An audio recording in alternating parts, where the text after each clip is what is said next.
성교 온라인 예배 드리신 여러분을 주님의 이름으로 환영합니다. 우리를 구원하시고 우리의 죄를 용서하시는 사랑의 예수님을 이 시간 기쁘게 찬양하겠습니다.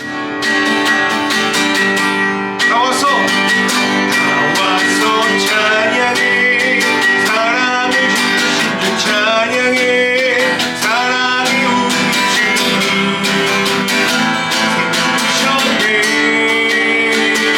소리쳐 찬양해, 기쁨을 주시는 우리와 찬양의 제사 드리며 주님께 경배. 나와서 찬양해, 찬양해, 찬양해 주님, 찬양해 주님 우리와. 나와서 찬양해, 찬양해, 찬양해 주님, 찬양해 주님.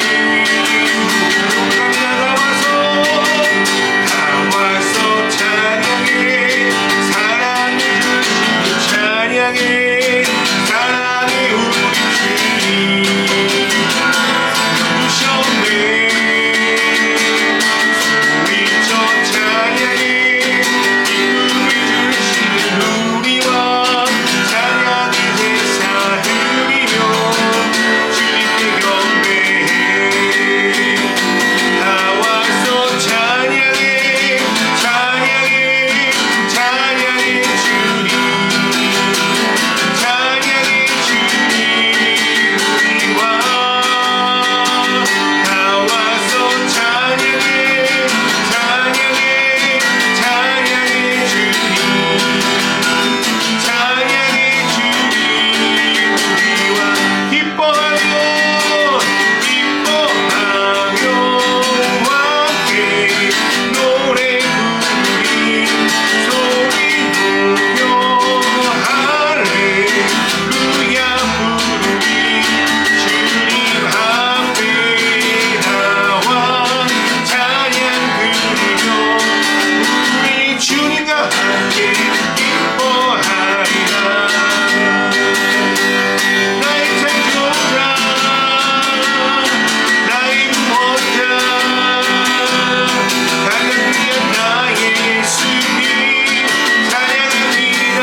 주님 마음 내게 주소서. 내 아버지 주님 마음 내게 주소서. 나를 향하신 주님의 뜻이 이루어지도록 주님 마음 내게 주소서.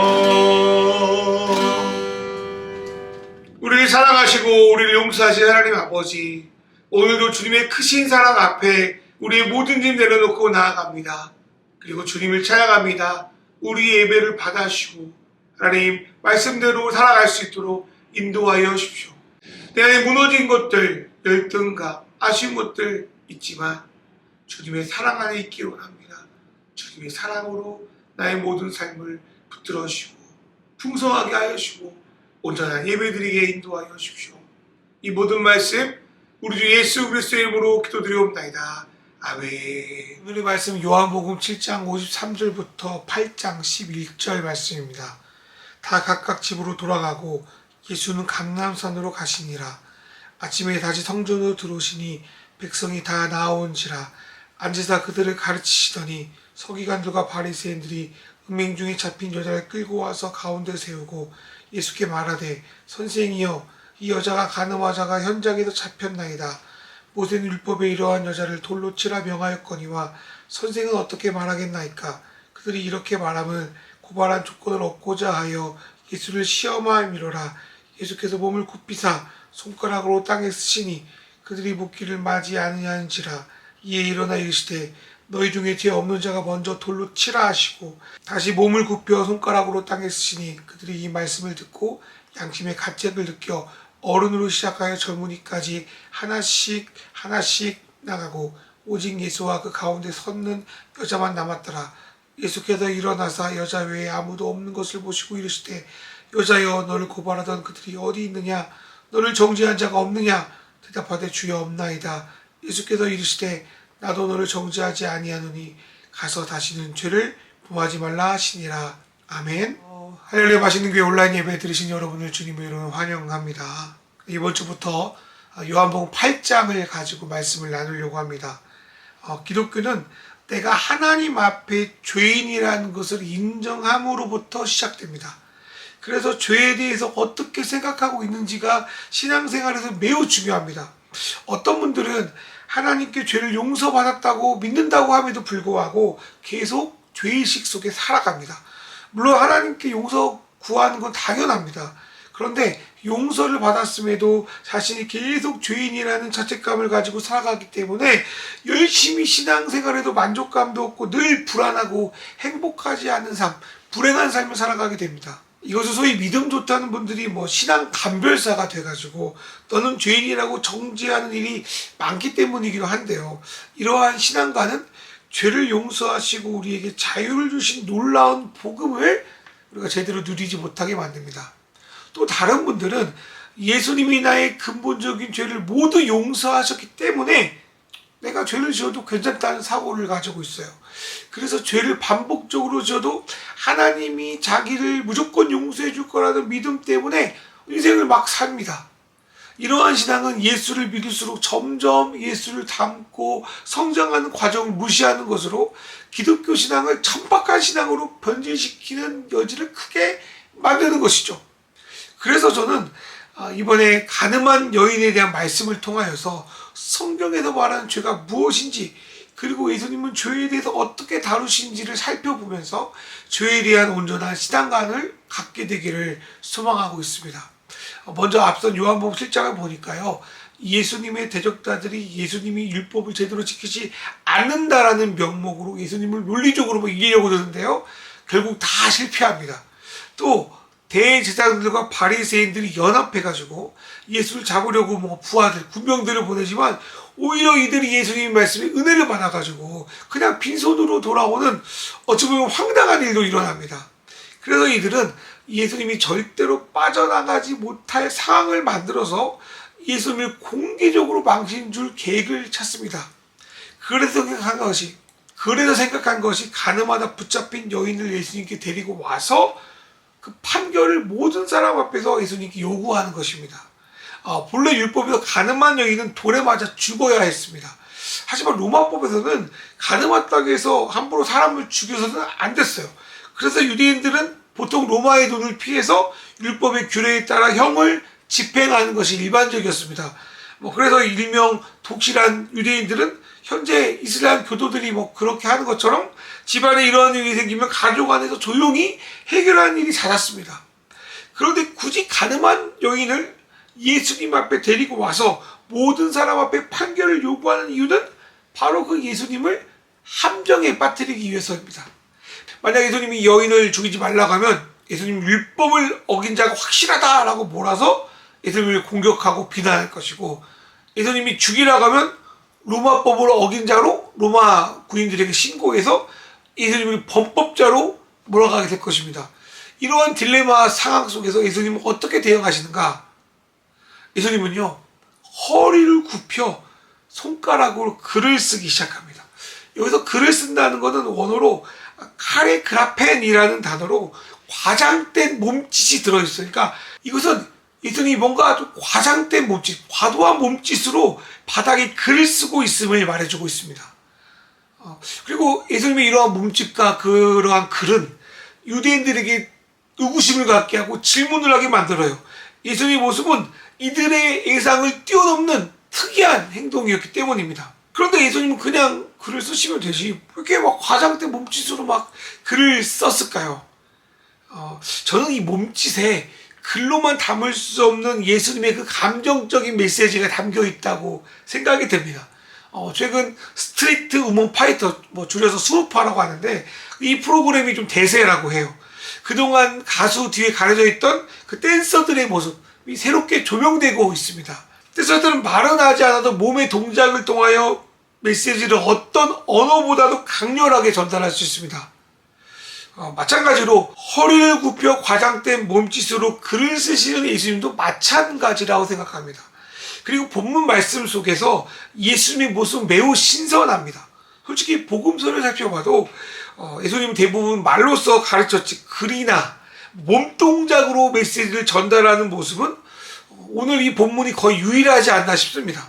그런데 예수님은 말로 하시면 될 것을 굳이 과장된 몸짓으로 힘을 꾹꾹 주어가며 평소에 하지 않았던 글쓰기를 바라게 하신 이유가 무엇이었을까요? 또 이 몸짓, 이 퍼포먼스를 통하여 예수님이 유대인들에게, 또 바리새인들, 또 서기관들에게 강력하게 전하고자 하는 메시지는 무엇이었을까요? 저는 그것을 분노라고 생각해요. 사람이 마음이 격해지면 말을 제대로 이어가지 못할 만큼 머리가 새하얗게 변하기도 하죠. 또 화가 나면 하는 모든 행동에 괜히 힘이 들어가고 과장된 몸짓을 하게 되어가지고 말을 하지 않아도 저 사람 화났구나, 그 사람 뭔가 있구나라고 눈치채게 만들어요. 제가 볼 때는 예수님이 지금 그런 상태인 것 같습니다. 지금 예수님은요, 말을 제대로 이어가지 못할 정도로 화가 나 계십니다. 그러면 예수님은 왜 화가 나 계신 건가요? 그것은 간음한 여인을 대하는 유대인들의 태도 때문일 것입니다. 아무리 죄를 지은 사람이라도 그 사람을 자신의 적대자를 무너뜨리는 도구로 이용하면 안 되는 거 아닙니까? 그런데 이들은 죄 지은 게 들켜서 곧 비참하게 죽을지도 모르는 한 여인을 공개적으로 데리고 와 그 얼굴 다 팔리게 만들고요, 사회적으로 매장시켜버리는 일, 부끄러운 일을 서슴없이 하고 있습니다. 예수를 공경에 빠뜨리는데 이런 죄인 여인쯤은 아무것도 아니다, 어떻게든 상관없다는 태도를 보이는 거예요. 예수님이 이 모습을 보고 분노하셨을 거라고 저는 생각해요. 당연하게도 예수님은 죄를 좋아하시진 않아요. 죄를 물론 싫어하시죠. 그러나 죄 가운데 헤어나지 못하는 인간, 그 사람을 사랑하십니다. 성경은 특별한 사람이 죄인이 아니라 모든 사람이 죄인이라고 말씀합니다. 하나님 보시기에 간음한 여인이나 깨끗한 척하는 저 바리새인 유대인들이나 크게 다를 바가 없다는 거예요. 성경에서 죄는 근본적으로 하나님을 떠난 것입니다.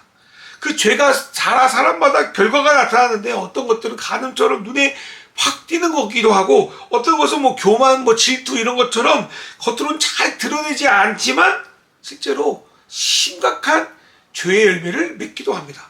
인간은 하나님을 배신한 엄청난 죄의 부채를 갚을 능력도 없을 뿐더러 그 죄를 극복하지도 못하는 존재입니다. 그래서 그 죄를 갚아주려고 하늘에서 오신 분이 바로 예수님이십니다. 예수님은 멸망이 아니라 영생을 주기 위해 오셨고 심판이 아니라 구원을 주기 위해서 하늘 보좌 버리고 이 땅에 오셨습니다. 그리고 예수님은 자신은 의인이 아니라 죄인을 위해 오셨다고 말씀하시기까지 합니다. 죄인을 위하여 오신 예수님인데 가늠한 여인이라고 해서 특별히 여기서 죄하는 건 있을 수 없습니다. 또 바닥에 넘어져 있는 여인은 죽어도 싼 죄인 취급하고 자기들은 깨끗한 척하고 있는 그 바리새인들이 이 여인들보다 어쩌면 더 중한 죄인들이었습니다. 예수님은 아마도 이러한 것들을 글로써 표현하셨을 거라고 생각합니다. 구체적으로 글의 내용이 무엇인지는 나와 있지 않지만 글을 쓰는 도중에 일어나셔서 죄 없는 자가 돌로 치라 하신 말씀으로 보아서 의인 행세하면서 예수님께 가늠한 여인을 고발한 이들의 제목을 쓰고 계신 것으로 추측할 수가 있어요. 만약 예수님이 말로 주변인들 죄에 대해서 언급하셨다면 긴가민가 하고 순간 넘어가셨을 수 있을 것 같아요. 자신의 죄목에 대해서 나와도 야 그거 잘못 들었겠다 아니야 이렇게 발뺌할 수도 있어요. 그런데 모든 사람이 다 지켜보는 공터에서 이름 누구누구 제목 뭐뭐하고 자세하게 명확하게 그 제목들이 열거된다 생각해 보세요. 처음에는 예수님이 뭐 하나고 기웃거렸겠지만 숨기고 싶었던 자신의 추악한 진실을 맞이하게 될수록 더 이상 고개를 들 수도 없었고 눈을 뜰 수도 없었을 겁니다. 그리고 사람들이 자기를 바라보는 것 같아서 매우 두려웠을 겁니다. 이로써 예수님이 바닥에 그 글씨를 쓴 목적이 분명해집니다. 그것은 이들이 그토록 죄인이라고 정죄하는 가늠한 여인의 심정이 무엇인지를 이들 스스로가 직접 체험하게 만드신 거죠.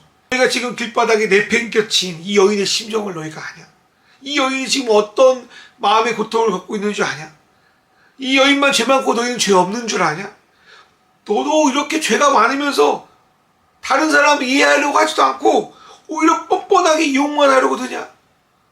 네 죄를 네가 알렸다! 주님이 이렇게 말씀하시는 거죠. 그리고 또 한 가지, 저는 예수님이 이 일을 통하여 이들이 진정 예수님께 회개하고 돌아올 수 있는 기회를 또 한 번 주고 있다고 생각합니다.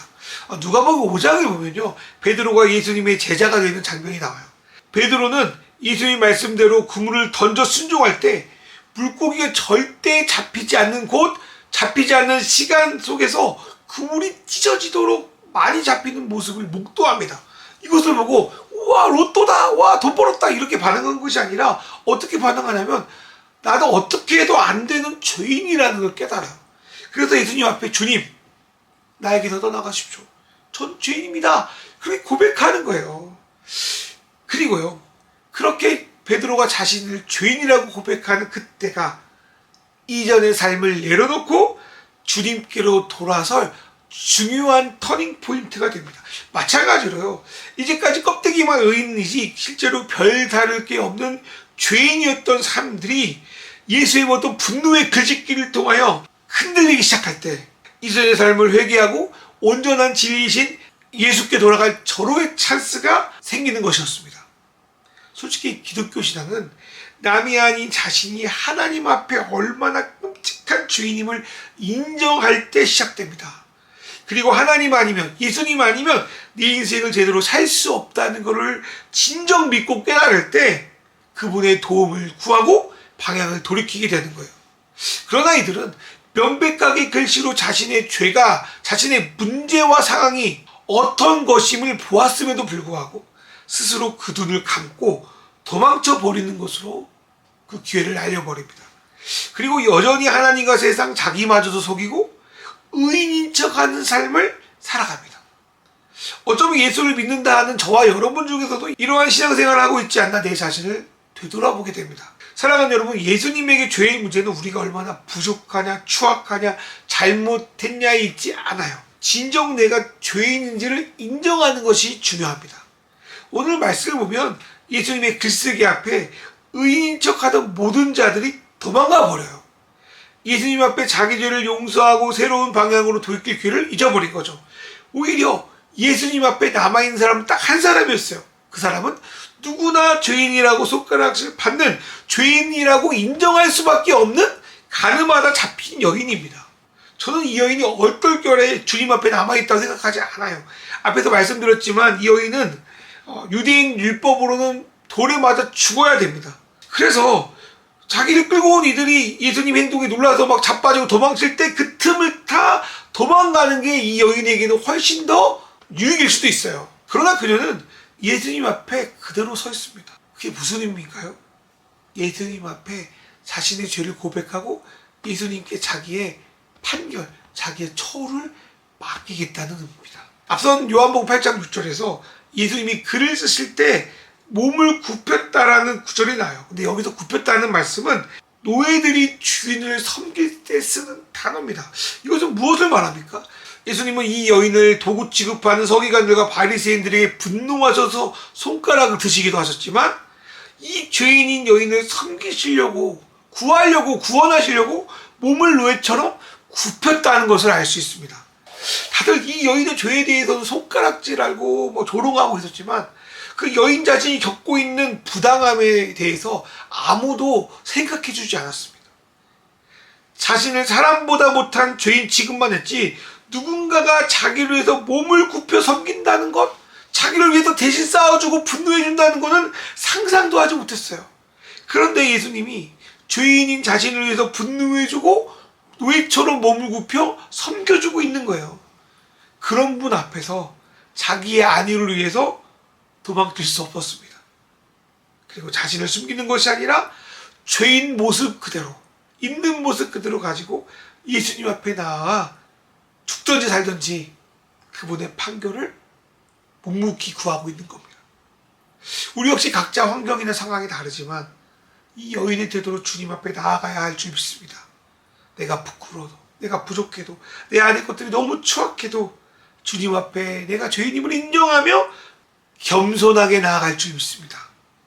그리고 예수님은 그렇게 도망가지 않고 자신을 기다린 여인에게 세 가지 메시지를 줘요. 첫 번째로는 너를 고발하던 자, 너를 정죄하는 자가 어디 있느냐라고 물으십니다. 이 질문은 죄인인 저와 여러분에게도 해당되는 말씀입니다.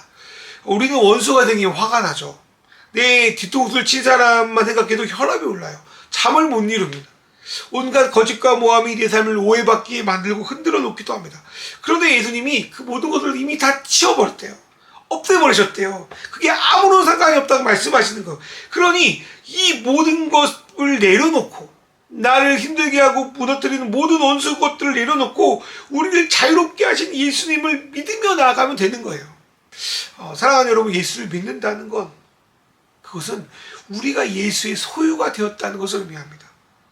그래서 예수 위에 우리를 판단하거나 정죄할 자들이 없음을 믿고 자유롭게 나아가는 것, 그게 우리 안에 필요한 줄 믿습니다. 두 번째로 예수님은 나도 너를 정죄하지 않는다라고 말씀하십니다. 예수님이 이 사람을 정죄하지 않는다는 것은 예수님이 이 여인의 죄를 용서하셨다는 말과 똑같습니다. 다른 말로 하면 그 여인의 모든 죄를 용서하기 위해서 예수님께서 자신의 몸으로 그 모든 죄를 품으셨다, 몸으로 굽히셨다는 의미를 갖고 있어요. 이러한 용서를 받은 우리도 누군가를 정죄하고 판단하는 삶에서 존중하고 섬기는 삶으로 나아가야 될 줄 믿습니다. 예수님이 하신 것이 조건 없는 용서였던 것처럼 우리도 그런 삶을 살아가도록 적용해 나아가야 될 줄 믿습니다. 세 번째로 예수님은 죄를 용서받은 이 여인에게 다시는 죄를 짓지 말라고 당부합니다. 물론 자신의 약함으로 다시 또 죄를 질 수 있죠. 그러나 변화하는 사람은 진정한 용서, 진정한 사랑을 받은 사람입니다.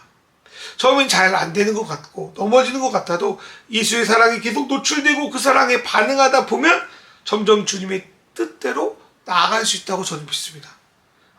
사랑은 허다한 죄를 덮는다는 구절이 있어요. 이것은 허다한 죄를 잠시 눈 감아주겠다는 것이 아닙니다. 예수님이 하나님의 아들로서 십자가 위에 올라가신 이유도 역시 사랑 때문입니다. 하나님이 주어진 자들을 사랑하게 되니까 죽음의 공포를 물리치시고 십자가 길로 나아갈 수 있었던 것입니다. 다시 죄짓지 않기 위해서는 사랑이 필요합니다. 그 사랑이 그 죄를 덮을 뿐 아니라 주님의 방향으로 나의 몸과 마음을 변화시킬 수 있습니다. 사랑이 바로 그 유일한 무기인 것입니다. 사랑하는 여러분, 그 사랑으로 뜨거우시기를, 그래서 죄의 소욕, 육신의 욕망이 아닌 성령의 욕구, 성령의 욕망을 쫓아 살아가는 저와 여러분 되시기를 주님의 이름으로 축원합니다. 이 시간 기도하겠습니다. 우리를 둘러싼 수많은 오해와 조롱에 굴하지 않고 나를 자신의 소유로 삼으시고 나의 모든 죄와 허물을 용서하신 예수님께 감사하며 온전한 자유됨을 누리게 하소서. 우리를 있는 그대로 죄의 용서가 필요한 존재로 여겨주심에 감사합니다. 나와 눈높이를 맞추고 나를 위해 분노해주고 사랑해주셔서 감사합니다.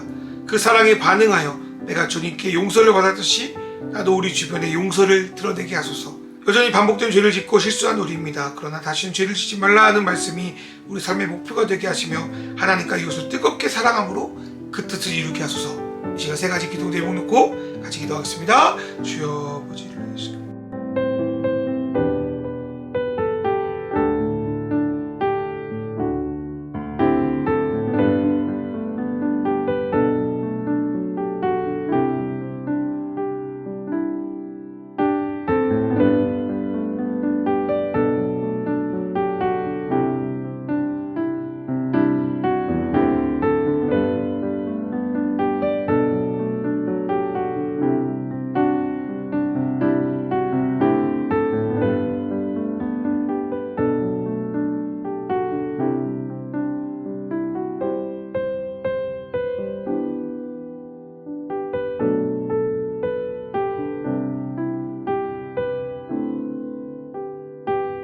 하나님 아버지, 오늘 가늠한 여인을 통하여 죄를 싫어하시나 죄인을 사랑하시는 예수님의 모습을 봅니다. 이 여인은 비록 죄였지만 아무도 그녀에 대해서 생각해 주지 않고 공감해 주지 않고 그녀를 위해서 분노해주는 이를 만나보지 못했으나 예수님은 그 여인의 삶을 보시고 그 여인을 위해서 함께 싸우시고 그 여인의 죄를 용서하시는 모습을 보게 됩니다. 어쩌면 가늠한 여인의 모습이 우리의 모습일지도 모르겠습니다. 주여, 우리를 불쌍히 여기시고 우리를 용서해 주시고 우리가 주님의 길을 다시 따라갈 수 있도록 주여 인도하여 주시옵소서. 하나님, 우리를 정죄하고 모함하려 수많은 사람들이 있고 수많은 것들이 있습니다. 거기에 더 이상 현혹되어 무너지지 않게 하게 하시고 주님이 주시는 자존감으로 살아가게 하여 주십시오. 그리고 하나님 아버지, 늘 반복되는 죄로 늘 실수하고 넘어지지만 끝까지 포기하지 않고 성령님의 도움에 힘입어 점점 예수를 닮아가 죄의 소욕에도 극복하여 성령이 원하시는 그 길로 예수를 닮아 살아가는 길로 주여 사용하여 주시옵소서. 하나님, 1월 이제 둘째 주가 지납니다. 하나님, 믿음의 성도들 함께하여 주시옵고 특별히 예물을 드려 주 앞에 나아가오니 돈의 노예가 되는 것이 아니라 돈의 주인이 되어 주님의 뜻을 따라 물질을 다 흘려보낼 수 있도록 인도하여 주시고 하나님의 은혜와 축복으로 함께하여 주시옵소서. 이 모든 말씀 우리 예수 그리스도의 이름으로 기도드리옵나이다. 아멘. 이제는 우리 주 예수 그리스도의 은혜와 하나님 아버지의 사랑과 성령님의 인도하심이 이제 하나님 앞에 있는 모습 그대로 나아가고 나의 죄인임을 고백하여 하나님의 은혜와 하나님의 위로를 받고 세상 속에서 예수를 닮아가는 삶의 모습이 어떠한지를 드러내고 나타낼 줄 믿는 맛있는 교회 성도들과 영상을 통해 예배하는 모든 이들 머리 위에 이제부터 영원히 함께 하시기를 간절히 축원하옵나이다. 아멘.